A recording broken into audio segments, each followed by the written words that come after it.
have this wonderful side of the shed that we could decorate. And so we started looking for decorations. My wife loves butterflies and dragonflies, and so we found some metal butterflies and dragonflies that we could hang on the side. And then we said we need something else. And it was coming up to around Christmas time, and we happened to be wandering through the store, and we came across this sign, Hope. It is a lighted sign. You can't tell that that easily. So we love the idea of being able to look out our back window or sit outside and see the word Hope at the back of our property. And so we see it during the daytime. During the winter months we light it up, and so we can see it lit. And so it's a sign to us, to our neighbors, to anyone who comes to visit us, this idea of hope. It's been a powerful reminder to us of how powerful hope can be in a difficult situation. I mean, think about it for a moment. Hope can have many levels of meaning, and we discovered some of those this year, haven't we? We might say, I hope the Blue Jays have a good season. This year it was, I hope they have a season, to play. I hope that we can get to the beach this summer. We might say, I hope the store has what we're looking for. I hope that we can find some toilet paper. I mean, how many of us were concerned about that a few months back, and what a surprise. We might say, I hope that my family, my neighbors, my co-workers will come to know Jesus. I hope that this layoff that I'm experiencing is not permanent, that I can find a new and better job. Many of us have said, I hope that COVID-19 will stop spreading so we can finally see our family and friends again and finally give them all a hug. We might say, I hope that my loved one will be healed from cancer, and soon. Some of these hopes are simple wishes. If they don't come to pass, that's okay. I mean, there's always next year for the Blue Jays, so we hope. But some of these hopes are deep and significant. They're longings that we desperately want to see fulfilled. I think it's safe to say that hope has taken a beating in 2020, hasn't it? For many of us, hope has taken a beating. I mean, many of us entered 2020 with optimism and with enthusiasm. This year was going to be different. We had goals, we had plans, we had dreams. I mean, 2020, many of us came in as church leaders saying, we're going to set our 2020 vision. What a great catchphrase, right? We had these hopes. Well, it certainly has been different, hasn't it? This was not the year that we anticipated. I mean, when we started 2020, who would have predicted that a virus that none of us had ever heard about would turn into a global pandemic? How many of us would have thought that schools would be shut down in March and would not reopen for months? How many of us would have thought that find ourselves working from home, and if we could work at all? Who would have thought that millions of Canadians would be supported by the government because they could not work? Who would have thought that churches across North America and the world would not meet in person to worship for months? And that Christians worldwide would find themselves connecting online for worship and for teaching? For many of us, 2020 has been a year of unexpected letdowns, disappointments, frustrations, and chaos, and loss. It reminds me of the words that Pastor Phil just read for us from Psalm 42. When the psalmist says, my heart is breaking as I remember how it used to be. And what does he describe? He describes walking among the worshipers, going to the temple of God. That sounds like many of us, doesn't it? Longing for normal. Longing for the way things used to be. A deep need and a longing to see the way things used to be and wanting to see them that way again. Combined with a longing to see where is God in the midst of all that we've been experiencing. Perhaps more than anything, 2020 has been a year of uncertainty. For many of us, we're just wondering what's going to come next. Let's face it, most of us despise uncertainty. Now, we don't mind the good surprises. A nice surprise party or an unexpected gift or winning something that we were not anticipating. But most of us like the comfort and the security of our routines, our rhythms, and the predictability of our lives. Uncertainty is uncomfortable. It disrupts our routines. It disturbs our comfort. It introduces unknown factors and change into our lives. It fosters fear. And while we do recognize that uncertainty is an inevitable part of life, the degree of uncertainty and disruption that we've experienced this year is unprecedented for most of us. Of course, the question is, well, how do we cope with it all? And more importantly, how do we respond to what we are experiencing, especially as followers of Jesus? Now, as we've realized, as followers of Jesus, we are not immune from the virus. We're not immune from uncertainty. We're not immune from disruption. We've experienced it right along with everyone else.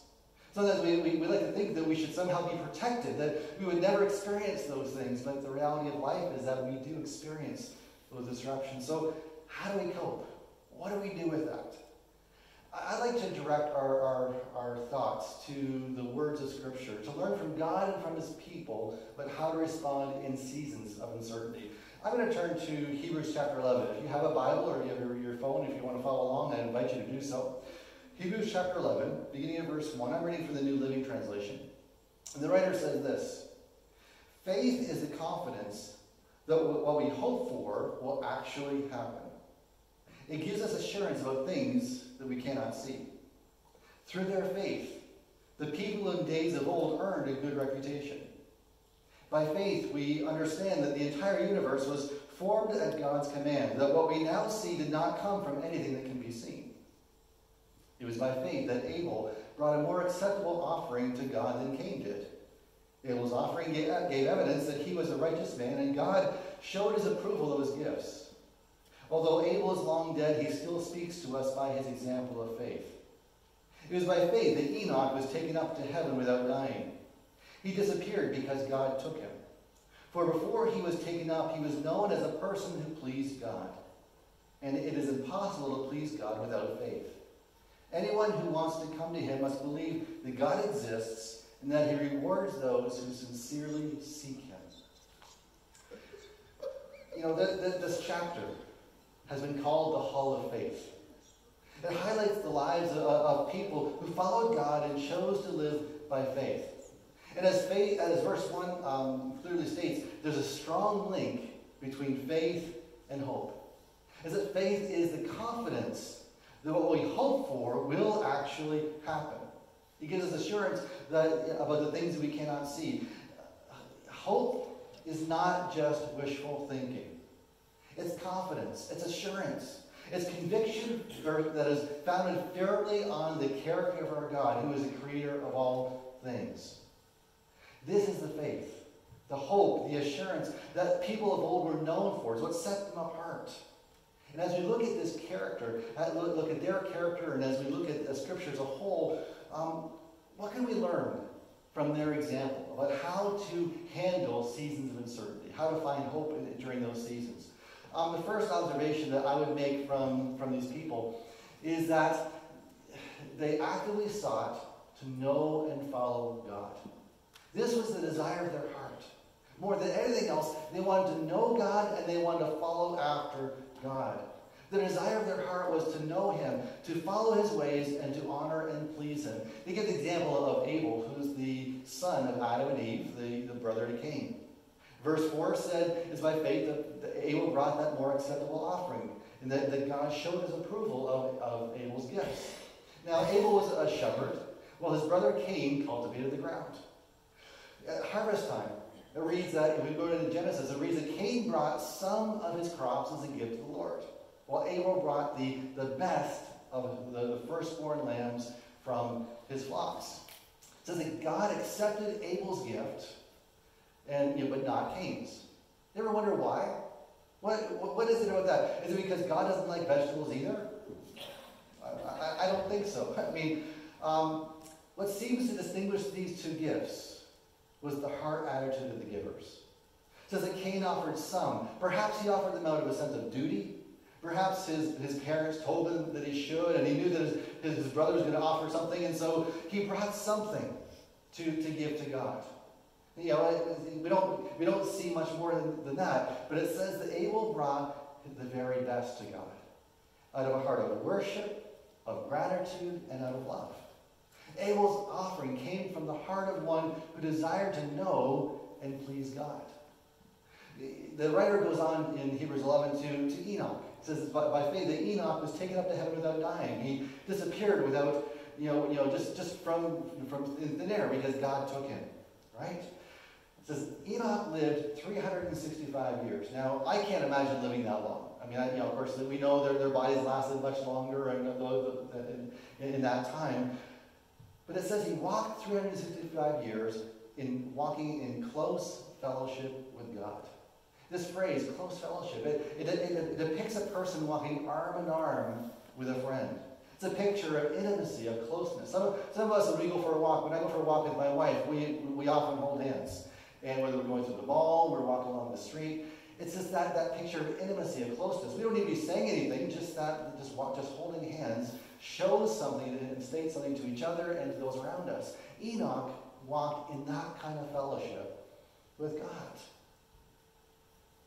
Verse 6 says it's impossible to please God without faith.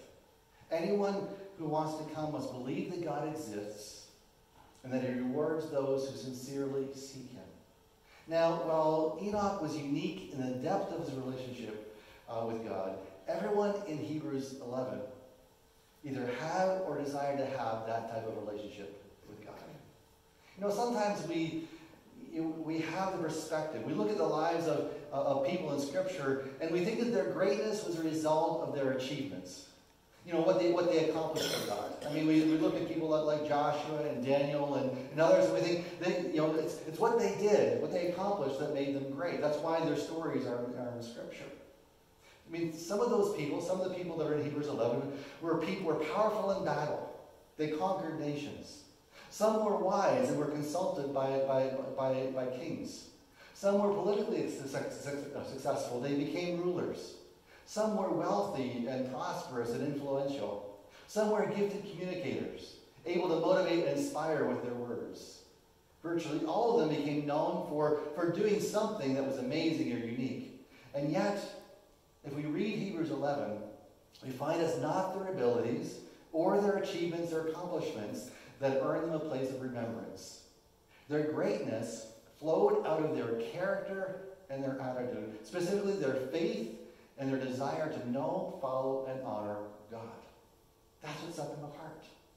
That's that first observation. They actively sought to know and follow God.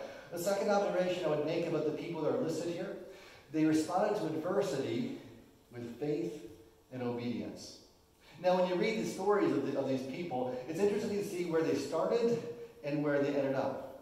In most cases, they were simple people who started out in lowly positions and yet later were elevated to positions of influence. Right? In almost every case, a challenge or an obstacle was placed in front of them, and then they were directed to overcome it. In Hebrews 11, it goes on to talk about Noah. It says, by faith, Noah built a boat to save his family from the flood. He obeyed God, who warned him about things that had never happened before.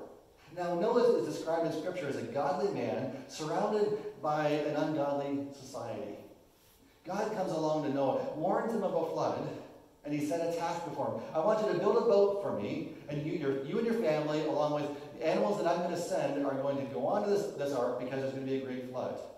Now, Noah had never witnessed a flood like this. No one had. There'd never been such a flood. It was unprecedented. And he probably couldn't even conceive of such a large ship being built, especially in a place where there were no large rivers or oceans. It was a great challenge, and yet we read that Noah believed God and he obeyed him. It goes on to talk about, in Hebrews 11, in verse 8, talks about Abraham. By faith, Abraham obeyed when God called him to leave home and go to another land that God would give to him as an inheritance. It says, he went without knowing where he was going. And even when he got there, he lived as a foreigner living in tents. Now, Abraham was somewhat older. He was more established in years. He was settled. He was a rancher. God said, I want you to uproot your family, move to a place that I'm going to show you. You don't know where it is, but I'm going to direct you, and I'm going to tell you when you arrive. Talk about a huge challenge. To leave behind the place that he knew, the place of security and comfort, and to move to another place that was yet undisclosed. I mean, can you imagine having that conversation with your spouse? Hey, hon, guess what? We're moving. Where are we going? I don't know. Well, what do you mean you don't know? Well, God's going to show us when we get there. Well, how long will it take to get there? I have no idea. What do we need to take? Everything. Right? Well, that's crazy. Yeah.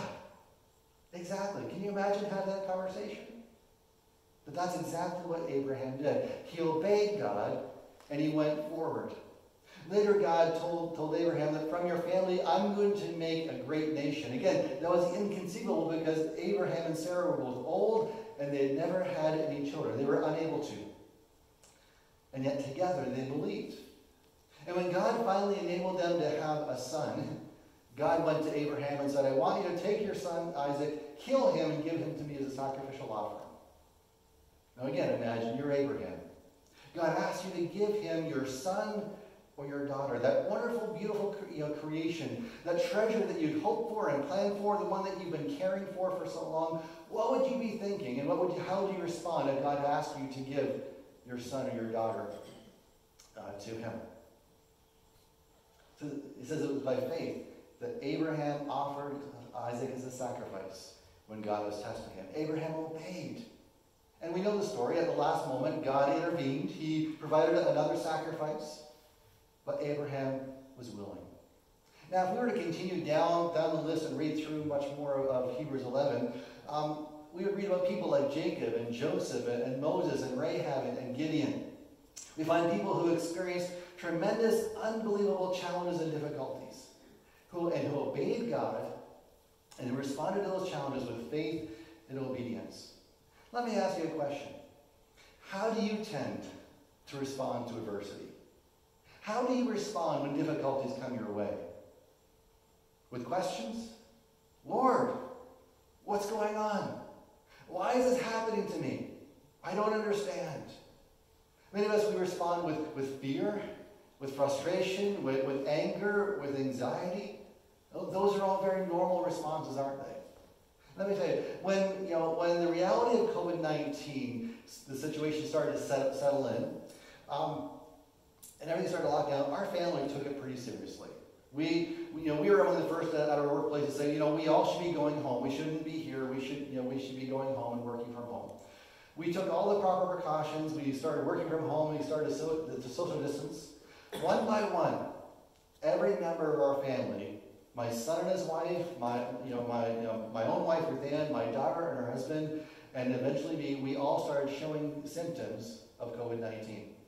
This is like the middle of March. This is early on. This is when it was just first starting to hit. We called public health. We called our doctors. We self-isolated as we were instructed.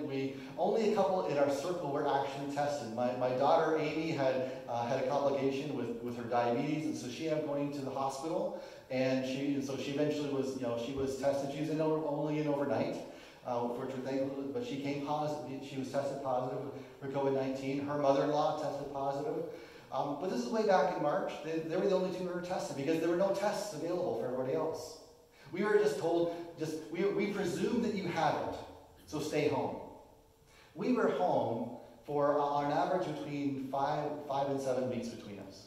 Because we did the whole domino thing. It was one, then another, a few days later, and then a few days later. And so our isolation time went on for over a month and a half. I have to tell you, our reaction was not that positive. We were not excited. We were frustrated. We thought we were doing everything right. We thought that we were responding appropriately, and yet here we are. We came down with it, and our whole family, we are assumed actually got it. Thankfully, we did not experience the worst of the symptoms. But for over a month and a half, we did struggle with the self-isolation, with being separated from each other because we were living in different households. We struggled with having to rely upon others to care for us. So we had friends and colleagues who delivered groceries, dropped things off on our front porch because we couldn't go out for about a month and a half. The biggest struggle for us was the fear and the uncertainty, especially when our daughter was hospitalized overnight. Now, thankfully, all of us did recover after about 4 to 6 weeks. But the uncertainty still lingered, especially as a number of us were also laid off from our various workplaces. And even today, there are many unknowns for us and for many of us around us. I suspect that your responses to this season of adversity and all the uncertainty surrounding it have not always been perfect. We've had our good moments, where we've leaned into prayer, where we've settled into worship and dove into the Word. And all those things which have reminded us of the power and presence of God. But we've all had those challenging moments, haven't we? Those moments of doubt and fear, the anxiety, which again are completely normal. In those moments, our faith, our hope, and our perseverance have been especially essential, have they not? If we come back to Hebrews 11, I think it's important to recognize that in this hall of faith, not all the outcomes were great, were they? Not everyone in these stories actually were able to overcome their challenges or adversities, at least not in the way that we would consider overcoming. Verse 35, it says this, others were tortured, refusing to turn from God in order to be set free. They placed their hope in a better life after the resurrection. Some were jeered at, and their backs were cut open with whips. Others are chained in prisons. Some died by stoning. Some were sawed in half. Others were killed with a sword. Some went about wearing skins of sheep and goats, destitute and oppressed and mistreated. Some were wandering over deserts and mountains, hiding in caves and holes in the ground. These are not the happy endings that we envision as followers of Christ, are they? It is not guaranteed that we will be delivered from all the adversities of this life. But again, in God's eyes, greatness and faithfulness is not measured by what we accomplish or by what we overcome, but by our response to the challenges that come our way. By the attitude, the character, the faith that we demonstrate in the face of adversity. And so what empowered these responses? A stalwart trust in the unchanging character and faithfulness of God. Like Job, who says, though he slay me, I will hope in him. Psalm 25:3, no one who hopes in you will ever be put to shame. Psalm 62, find rest in God, for my hope comes from him. And this leads to the final observation. These people of faith, they looked forward to the future with hope. If you hang out with people who exude faith and hope, you can't help but notice that regardless of their current circumstances, they tend to have their eyes on the future. Noah built an ark for his family and the animals before the flood began. And once the flood came, they lived in the ark, believing that God was going to deliver them back to dry ground again.